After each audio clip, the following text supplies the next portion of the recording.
Sit back and throw one back with your pinky in the air and a middle finger to the world, and join me, the eclectic gentleman Stephen Watts, as we look back on this day in pro wrestling history.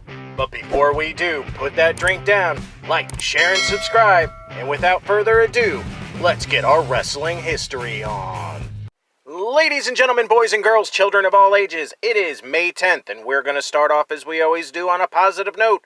That's right, these are your pro wrestling birthdays. 1953, the consummate babyface, Tito Santana. 1961, one of the best tag team wrestlers of all time, Paul Diamond. 1966, the luchador known as Humberto Garza Jr. And last but not least, 1968, the technician himself, William Regal. Of course, on the flip side of that coin, your pro wrestling deaths for May 10th. 1995, 50s and 60s wrestler, Elio DiPaolo. Alright, enough of the sad stuff. It's time to get to the meat and potatoes. That's right, these are your pro wrestling history highlights for May 10th.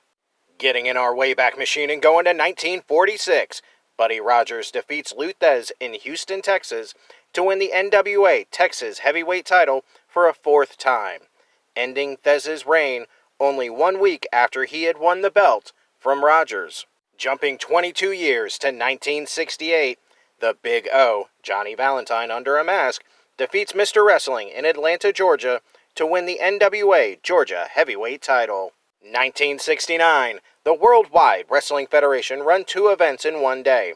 First in New Jersey, the main event of Haystacks Calhoun and Victor Riviera defeating Guillotine Gordon and Luke Graham.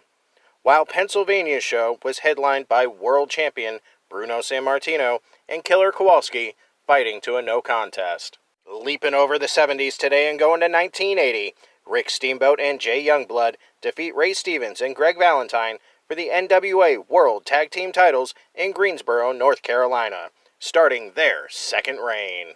Staying in 1980, the WWF run two major markets, Boston and Philadelphia, with Boston being headlined by Bruno Sammartino defeating Larry Zbyszko by a countout. Philadelphia's main event was Intercontinental Champion Ken Patera defeating Ivan Putski via countout. 1981, Verne Gagne announced he was retiring as AWA World Heavyweight Champion. Verne vacated the title. It was his 9th or 10th, depending on what records you use, and it would later be awarded to the number one contender, Nick Bockwinkel, who Gagne had defeated for the belt on July 18, 1980.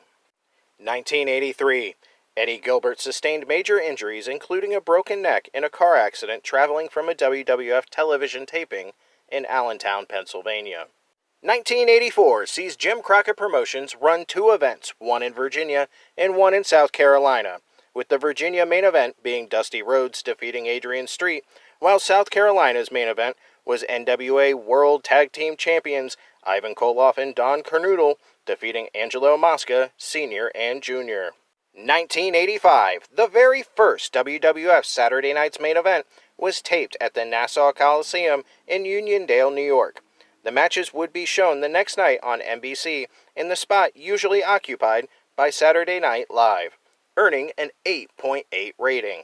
The main event would see WWF World Champion Hulk Hogan defeat Cowboy Bob Orton via disqualification when Roddy Piper interfered. Also on the show was an edition of Piper's Pit, where Roddy Piper blamed Paul Orndorff for the WrestleMania 1 loss, leading to Piper and Orton beating down Orndorff and Mr. T making the save. They also filmed a Mother's Day party backstage, hosted by Cyndi Lauper, in one of her last WWF appearances. And last but not least, 1997, ECW ran the ECW Arena in Philadelphia, Pennsylvania, the first event held in ECW's home base following the barely legal pay-per-view. The show would become nicknamed Chapter 2 by tape traders. The main event saw ECW World Champion Terry Funk defeat Raven, the Sandman, and Stevie Richards in a four-way dance. Those were your short but sweet pro wrestling history highlights for May 10th. I'm the eclectic gentleman Stephen Watts, and we'll see you tomorrow.